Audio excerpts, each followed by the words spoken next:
Bab 58. Rencana yang lebih baik. Wajah rubah hitam terlihat sangat kesal dan dia langsung membanting meja. Sekarang kita telah menemukan kebenarannya, mari kita musnahkan seluruh desa itu. Aku harus membalaskan dendam semua anggota keluargaku.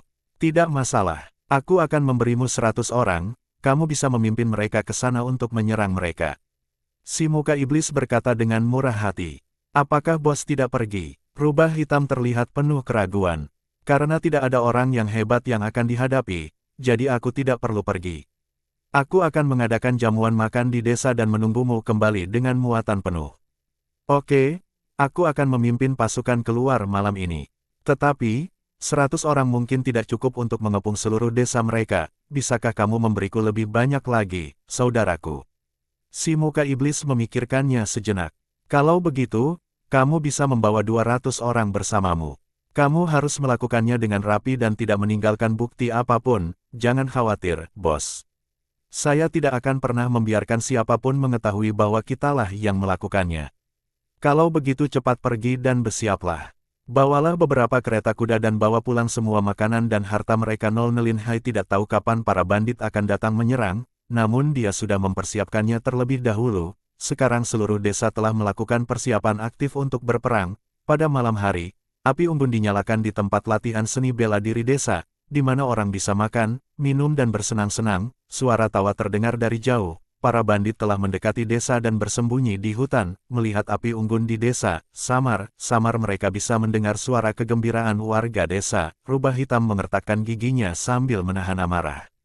Kalian bisa menjalani kehidupan yang begitu baik karena merampok benteng kakakku. Tapi sekarang, hari baikmu sudah berakhir. Aku akan membunuh kalian satu persatu dengan tanganku sendiri. Derajat bos, kenapa kita tidak langsung menyerang? Tunggu sebentar, kelopak mataku terasa bergerak-gerak. Kirim 2 orang untuk menyelinap ke desa terlebih dahulu, lihat apakah ada penjaga di desa. Baiklah, ayo kita periksa. Lin Hai juga menerima kabar tersebut dan mengetahui para bandit itu sudah dekat dengan desa mereka. Mulut semua anjing diikat dengan kain dan disembunyikan di balik rumah. Saat mereka menyerang, kita tinggal menarik talinya untuk melepaskan semua anjing. Anjing ini sudah terlatih dengan baik dan akan segera menerkam dan menggigit semua orang asing. Terus periksa situasinya, jangan sampai lengah. Tunggu sampai mereka menyerang dengan seluruh kekuatan mereka, lalu lapor padaku. Lin Hai berkata dengan suara yang dalam. Para pemburu terus berjaga dan memeriksa keadaan sekitar. Lin Hai masih sedikit khawatir. Jadi dia meminta Wang Dayong untuk membawa Liu Ergou dan beberapa orang lainnya untuk berjaga-jaga. Mereka sangat berbakat dan telah menerima pelatihan khusus mereka sendiri. Mereka jauh lebih kuat dari pemburu biasa. Saat ini, mereka sedang bersembunyi di tepi jalan, menatap sekeliling dengan cermat. Mereka melihat 2 orang menyelinap masuk ke desa. Liu Ergou berbisik, kedua orang itu mirip dengan orang yang menjual minyak di siang hari. Apa yang dikatakan Lin Hai benar sekali. Kali ini para bandit datang dengan sangat hati-hati. Ergou segera kembali untuk memberitahu Lin Hai, hati jangan sampai kedua orang itu melihatmu. Oke, aku akan segera pergi. Lin Hai memimpin anak buahnya untuk bersembunyi di lokasi penyergapan. Dia melihat Liu Ergou berlari mendekat. Apa yang terjadi? Lin Hai bertanya dengan panik. Para bandit ini sangat cerdas. Mereka mengirim 2 orang untuk memeriksa keadaan. Derajat, kita sudah mengantisipasi hal ini.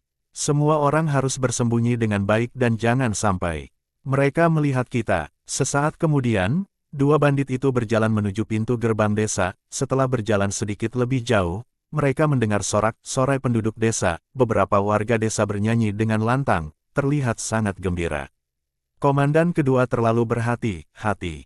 Tidak ada apapun di sini. Itu benar. Jika kita menyerang secara langsung, kita akan menangkap semua orang di desa. Ayo kembali dan memberitahu komandan kedua. Kedua pria itu berbalik dan kembali, karena jalanan sangat aman, mereka merasa tidak perlu bersembunyi lagi. Mereka berlari dengan kecepatan penuh. Lin Hai menjulurkan kepalanya setelah kedua orang itu berlari kembali ke hutan. Semuanya, dengarkan, singkirkan semua papan kayu di jalan. Para bandit akan segera menyerang. Para pemburu telah dilatih dengan keras. Mereka dengan cepat berlari keluar dan melepaskan semua papan kayu tersebut, lalu orang lain menyiapkan kamuflase dari belakang. Tidak akan ada yang bisa melihat apapun dengan jelas dalam kegelapan. Setelah kedua bandit itu kembali, mereka melaporkan kepada Rubah Hitam, kami telah memeriksa dan tidak ada penyergapan di jalan, penduduk desa sedang menikmati makanan mereka. Saat itulah Rubah Hitam merasa tenang. Saudaraku, aku akan memberi kalian setengah dari makanan dan uang yang dijarah. Separuh sisanya akan diserahkan ke benteng. Aku tidak akan mengambilnya sedikitpun. Rubah Hitam merendahkan suaranya dan berkata, para bandit sangat senang mendengar hal ini. Mereka juga mendengar bahwa desa ini telah merampok Lao Yaoshan dan sekarang menjadi sangat kaya. Jika mereka menjarah desa ini, mereka pasti bisa mendapatkan banyak makanan dan perak. Kuku kuda sudah terbungkus kain sehingga tidak menimbulkan suara berisik saat berlari.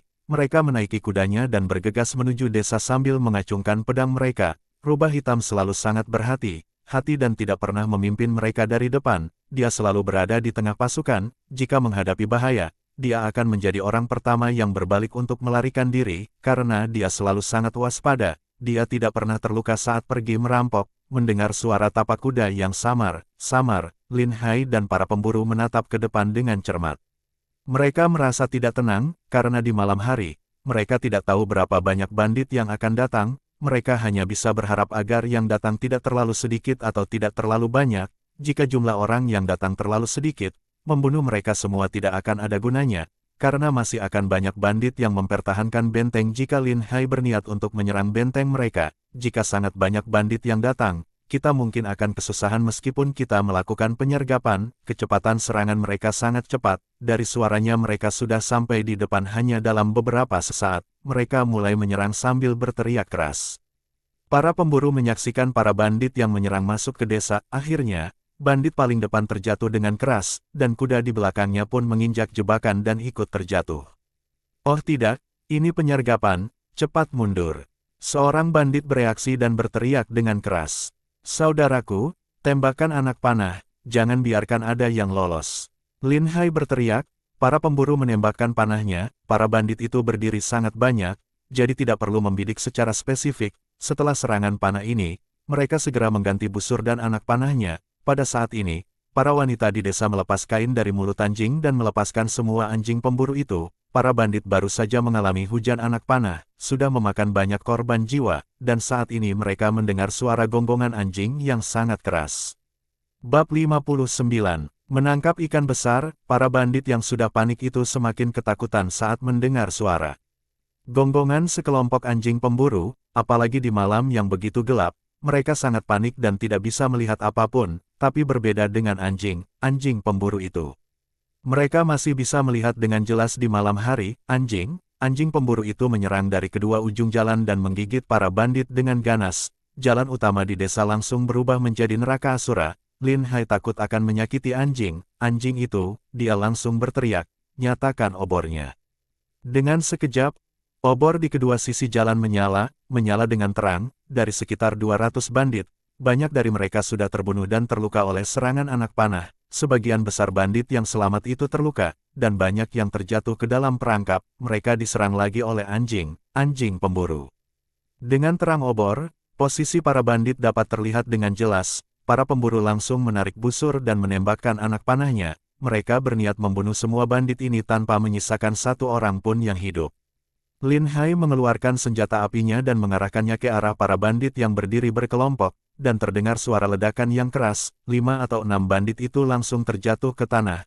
Mereka menggeliat kesakitan. Senjata api ini memiliki jangkauan membunuh yang lebih luas. Satu tembakan ini tidak membunuh mereka semuanya, namun efek ketakutan ini lebih dahsyat. Para bandit lainnya begitu ketakutan bahkan kuda mereka pun terkejut dan berlari ke depan dengan putus asa. Para bandit tidak dapat mengendalikan kuda mereka. Dalam beberapa saat saja, hampir semua bandit itu ditembak mati. Mereka yang selamat sudah terluka parah dan terjatuh ke tanah. Para pemburu sangat bersemangat. Mereka tidak menyangka akan begitu banyak bandit yang menyerang, dan mereka bisa membunuh semua bandit itu dengan mudah. Ini adalah sesuatu yang tidak pernah mereka bayangkan sebelumnya. Cepat bersihkan tempat ini dengan cepat dan bawa anjing-anjing ini kembali. Kuda-kuda ini sangat berharga. Yang terluka harus diselamatkan secepat mungkin. Bunuh semua bandit ini dan cukup sisakan 2 orang untuk diinterogasi. Lin Hai memberi perintah kepada para pemburu. Para bandit yang sudah terluka parah itu tidak menyangka warga desa ini begitu ganas dan tidak akan membiarkan satu pun dari mereka hidup. mereka memohon dengan putus asa untuk pengampunan nyawa mereka, tapi tidak ada yang mendengarkan mereka. Para pemburu mengarahkan tombaknya ke titik vital dan menusuk bandit. Bandit itu, jika masih belum mati, mereka menusuk beberapa kali lagi. Setelah memastikan bahwa napas bandit itu telah benar-benar berhenti, barulah mereka melanjutkan ke target berikutnya. Jangan bunuh aku adalah komandannya. Membiarkan aku tetap hidup akan sangat berguna. Wow, kita menangkap ikan besar. Lin Hai mendengar teriakannya dan berjalan mendekat bersama anak buahnya. Liu Ergo memegang obor dan menyorotkannya ke depannya. Pada saat ini, rubah hitam berada di tengah para bandit. Kudanya ditembak, dan jatuh menimpanya. Tadi dia berniat melarikan diri, tapi kudanya ditembak dan jatuh menimpanya sehingga dia tidak bisa melarikan diri lagi. Kamu bilang kamu adalah komandan dari Gunung Naga Hitam. Siapa namamu? Kamu pasti pernah mendengar nama panggilanku, Rubah Hitam, kan? Kamu adalah Rubah Hitam, ya? Kamu adalah komandan dari Gunung Naga Hitam. Kudengar kamu tak tertandingi dalam kebijaksanaan dan strategi, seorang ahli strategi militer. Kata Tidan, Desa Naga Hitam adalah desa pegunungan terbesar dalam jarak 100 mil, dan ada banyak rumor tentang desa tersebut di kalangan masyarakat. Hampir seluruh warga setempat pernah mendengar nama bos, si muka iblis, dan komandannya, Rubah Hitam. Sungguh omong kosong, seorang ahli strategi yang tak tertandingi.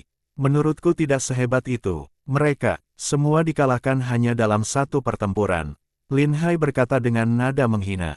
Tentu saja, bagaimana para bandit dari desa Naga Hitam ini bisa dibandingkan dengan dirimu? Menurutku mereka bahkan tidak layak untuk membawa sepatumu. Liu Ergo berkata dengan bangga, mereka menjadi semakin mengagumi Lin Hai, sosok terkenal seperti Rubah Hitam, itu benar-benar jatuh ke tangan mereka. Dan mereka bisa menang dengan kekuatan yang lebih kecil. Hal seperti ini cukup untuk mereka banggakan sepanjang sisa hidup mereka. Sekarang kita sudah menangkap ikan besar, kita tidak perlu memelihara yang lain lagi, bunuh saja semuanya. Bakar semua jasad mereka, dan kubur tulangnya sedalam mungkin agar tidak meninggalkan jejak apapun. Kata Lin Hai, serahkan saja masalah ini pada kami. Para pemburu sangat termotivasi dan segera membawa kereta keledai untuk memuat semua mayat bandit itu dan mengangkutnya pergi. Sejumlah besar kayu bakar sudah disiapkan di tempat pembakaran, sehingga sangat mudah untuk mengkremasi para bandit ini. Lin Hai bersiap untuk menginterogasi si Rubah Hitam. Kita harus mendapatkan semua informasi tentang Desa Naga Hitam dari Rubah Hitam dan melihat apakah kita bisa melancarkan serangan mendadak ke benteng mereka. Salah satu kaki Rubah Hitam patah, dan dia merasa sangat kesakitan. Meski begitu, dia tetap diikat seperti pangsit. Ceritakan sejujurnya tentang pertahanan Desa Naga Hitam saat ini, jika kamu tidak bekerja sama, kamu akan sangat menderita.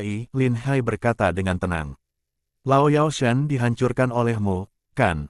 Kata Rubah Hitam. Ya, terus kenapa? Kenapa? Pemimpin Gunung Lao Yao adalah kakak tertuaku, dan sepertinya dia telah mati di tanganmu. Aku sangat bodoh bisa jatuh ke dalam perangkapmu. Kedua orang sialan itu dikirim untuk memeriksa keadaan desa, tapi informasi dari mereka berdua sangat menyesatkan.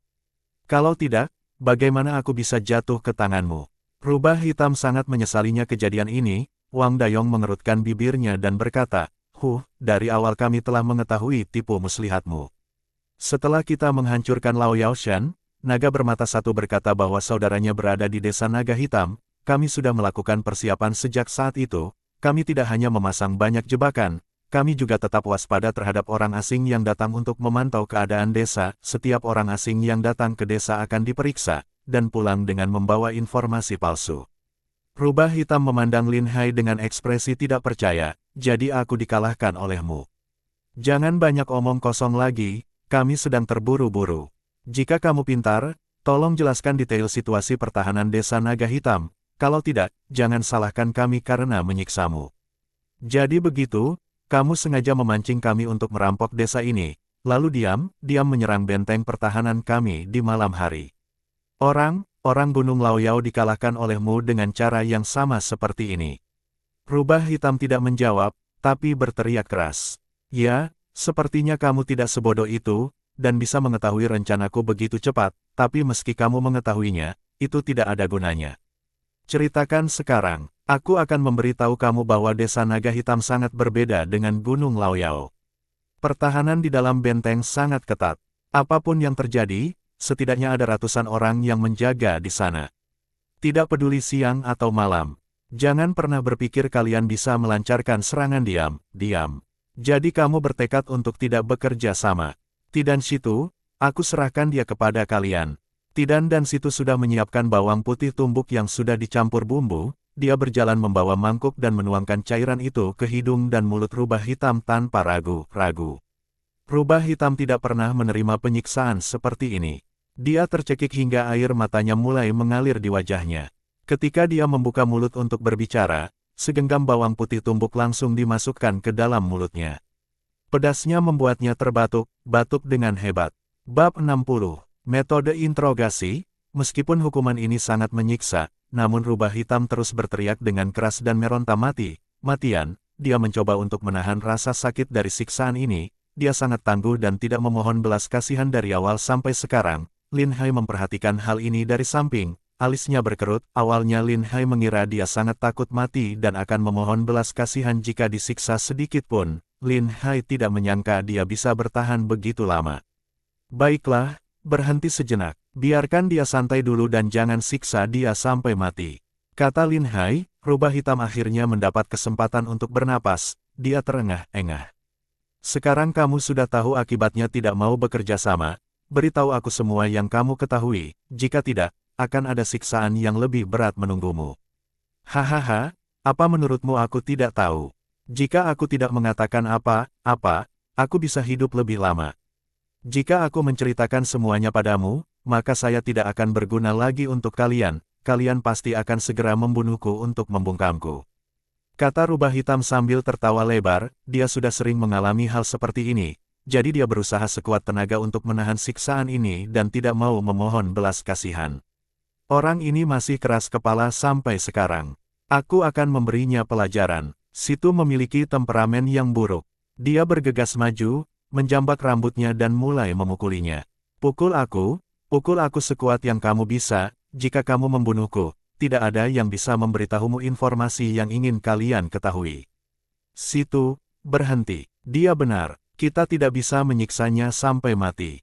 Derajat Lin Hai berteriak padanya. Terlebih lagi, Lin Hai juga tahu bahwa metode pemukulan seperti ini terlalu barbar dan sama sekali tidak berguna. Kamu memang jauh lebih tangguh dari bandit lainnya, tapi kamu salah memilih orang jika ingin bersikap tangguh di hadapanku. Karena kamu sudah menantang kesabaran dan kemampuanku, maka aku akan mengabulkan permintaanmu. Lin Hai berkata dengan santai. Jantung rubah hitam berdetak dengan kencang. Dia hanya ingin membuat Lin Hai marah, memukulinya dan kemudian mengurungnya. Jika dia bisa menunda waktu selama mungkin, orang-orang di desa naga hitam akan menyadari bahwa mereka belum kembali dalam waktu yang lama. Hal itu pasti akan menimbulkan kecurigaan. Mereka pasti akan mengirim seseorang untuk memeriksa keadaan ini secepat mungkin, dan mereka akan menyelamatkannya di saat mereka menyerang desa. Jadi rubah hitam harus menunggu sampai fajar apapun yang terjadi. Tapi ekspresi Lin Hai sangat tenang, dan dia tidak terlihat marah sedikit pun. Hal ini membuat rubah hitam semakin merasa tidak tenang. Dia merasa bahwa Lin Hai masih memiliki banyak trik. Apa yang harus kita lakukan untuk menghadapi orang seperti ini? Potong saja tangan dan kakinya dan biarkan dia merasakan sakitnya. Liu Ergo berkata dengan marah. Siapa yang mempunyai kewenangan di sini? Kamu atau aku? Derajat Lin Hai memelototinya dengan tatapan dingin. Liu Ergo menundukkan kepalanya karena ketakutan dan menjawab dengan panik. Tentu saja kamu yang berwenang di sini. Aku hanya memberikan saran saja. Saranmu tidak ada gunanya sama sekali. Lakukan saja apa yang aku katakan. Minta seseorang untuk membawakan bangku dan meja yang lebih tinggi. Bawa juga semangkuk air dan kain kecil untuk menyerap air kosong. Orang di sekitarnya tampak kebingungan. Yang disebut penyiksaan biasanya adalah pemukulan yang keras. Apa gunanya menggunakan hal seperti itu? Meskipun dia tidak bisa memahaminya, tampaknya Lin Hai sudah sangat marah. Mereka tidak berani bertanya lagi. Mereka bergegas kembali dan membawakan semua yang dia butuhkan. Orang-orang di bawah komando Lin Hai mengikat rubah hitam itu ke bangku, lalu mereka menutup matanya. Dan meletakkan mangkuk berisi air itu di atas meja dan menyobek sedikit kain untuk menutupi mangkuk itu. Setelah potongan kecil kain itu menyerap air, air pun mulai menetes perlahan ke bawah. Tetesan air itu jatuh tepat di dahi rubah hitam itu. Rubah hitam pada awalnya tidak merasakan apapun, dia malah berteriak dengan nada menghina. Hahaha, apa gunanya ini? Aku tidak merasakan apa-apa. Tutup mulutnya erat-erat dan ikat kepalanya sampai dia tidak bisa bergerak. Perintah Lin Hai, Wang Dayong mengambil tali dan mengikat kepala rubah hitam itu ke atas bangku, sehingga dia tidak bisa bergerak lagi. Oke, apa yang harus kita lakukan selanjutnya? Wang Dayong bertanya. Tunggu sampai dia memohon belas kasihan dari kita. Para pemburu di dekatnya semakin kebingungan. Tapi, kita harus menunggu berapa lama? Jangan khawatir, aku yakin dia tidak akan bisa bertahan selama setengah jam dan akan segera memohon belas kasihan. Dia akan menceritakan semua yang dia tahu kepada kita. Lin Hai berkata dengan sangat yakin. Kemudian dia mencari sebuah batu besar dan duduk di atas batu itu. Kita semua sudah bertarung sepanjang malam dan kalian pasti sudah lapar. Mintalah seseorang untuk menyiapkan makanan untuk kita harus mengisi perut kita selagi kita punya waktu. Setelah dia memberitahukan semuanya, kita segera melancarkan serangan mendadak ke desa naga hitam. Para pemburu meminta para wanita di rumah mereka untuk membawakan makanan. Sambil makan, Liu Ergo tidak bisa menahannya. Lin Hai, benarkah cara seperti itu akan membuatnya menyerah?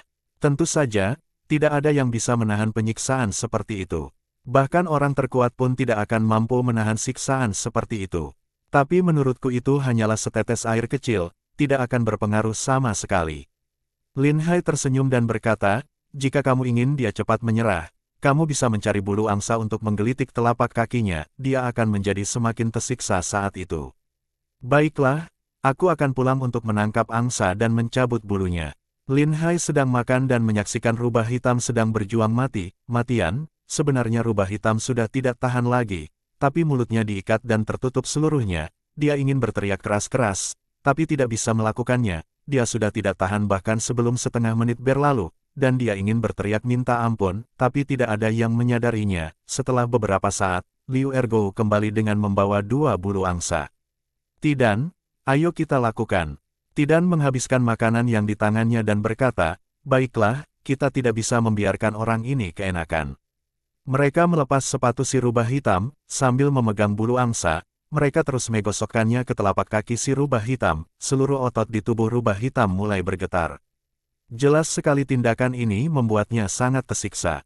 Seluruh tubuhnya gemetar tapi dia tidak bisa melepaskan diri. Lin Hai menyelesaikan makannya dengan santai mendatangi rubah hitam. Dia melihat pakaian rubah hitam basah semua. Lin Hai hanya bisa mencibir di dalam hatinya, dasar keras kepala, kamu berani melawanku. Sekarang mari kita lihat apakah kamu mau jujur atau tidak. Baiklah, sekarang keluarkan kain itu dari mulutnya. Rubah hitam itu terengah-engah, dan tatapan matanya terlihat sangat kesal. Kamu sangat kejam. Kami para bandit sering dikatakan kejam, tapi aku tidak menyangka ternyata kamu 1000 kali lebih kejam dari kami.